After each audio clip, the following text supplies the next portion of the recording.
That's a few themes coming from the research in the 3 keys in Greater China.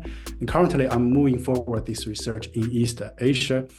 Last year, I did some interviews in liberal arts universities in East Asia. So there is an alliance called Alliance of Asian Liberal Arts Universities, which included member universities broadly in East Asia, including South Korea, Japan, mainland China, Taiwan, and Hong Kong.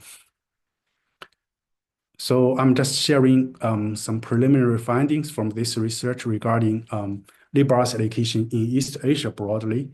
So this research is looking into the higher education through the lens of decolonization, which means now looking at how they are following or following the American liberal arts model, but specifically what are the local values and cultural traditions that they are using to define their liberal arts education, their ideal of higher education, and what kind of ideal citizens they are seeking to cultivate, moving beyond the dominant Western paradigms.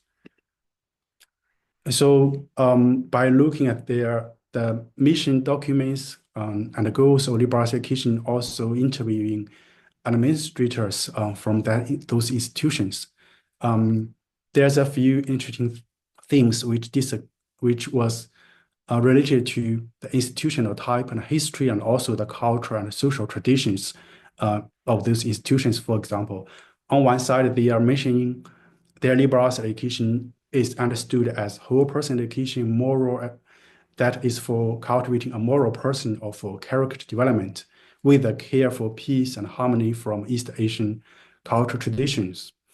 Another aspect is that their understanding of the person and humanity or the person's quality are also related to the religious background, such as Christianity and Buddhism, which was the founding background of the institutions. I'm providing a few examples. For example, how they integrating the cultural values of whole person or moral person into their goals of liberal arts education. For example, National 𝗘𝘃𝗲𝗁 University in Taiwan, specifically mentioned harmony in their motto, which is a typical East Asian term that people like, harmony. Another university like Hong Kong, Hengsheng University in Hong Kong, their administrators describe their university as a 君子 university. So 君子 is borrowed from the Confucian tradition of a noble person, or a person that is educated and contributing to the community. By highlighting those qualities, integrity, resilience, grace, and humbleness as the qualities for their graduates. And another one from South Korea, UR Women's University. In their motto, they mentioned truth, goodness, and beauty. Also the name of this university, Iwa. Iwa means the pear blossom, which they are using it to symbolize dignified students who strive towards intelligence and virtue as kind of cultural character and cultural tradition. Another theme emerging is that there's quite a few universities which belongs to the Alliance of Liberal Arts University. They are education university. In China, they were called normal universities. So specifically, they mentioned the mission or their character of teacher training. They mentioned the Chinese term 师范. 师范, they mentioned literally it means teacher as a model.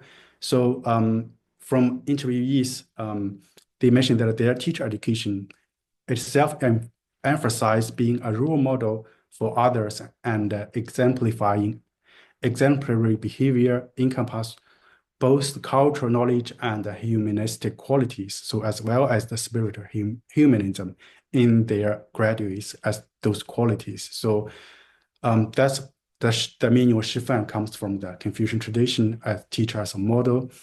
Also, this is not only within the Chinese context in mainland China and Taiwan, but also in the Korean word sabon is a concept which corresponding to the 示范 in Chinese concept. So it means one who serves as a role model, but combining I think there's typo, combining profound knowledge and with noble conduct and a strong moral integrity. So that's from Seoul National University, how their education department in taking the meaning of 示范 sabon to educate their graduates.